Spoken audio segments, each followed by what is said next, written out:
Сыртқы істер министрлігінің мен бірлесіп, ағымдағы жылы басым мемлекеттерде ірі іс-шаралар барлығы нәтижелі өткізілді. Атап айтқанда олар ақш, Қытай, Біріккен Араб Әмірліктері, Ұлыбритания, Германия, Франция, Түркия, Бельгия және мемлекеттерінде өткізілді.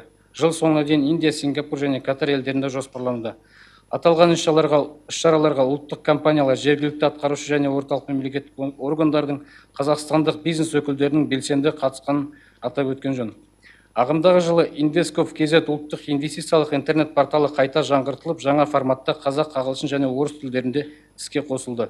Бұдан бөлек министрлікпен бірге әкімдіктердің инвестиция жөнінде сайттарын талдау жүргізілді.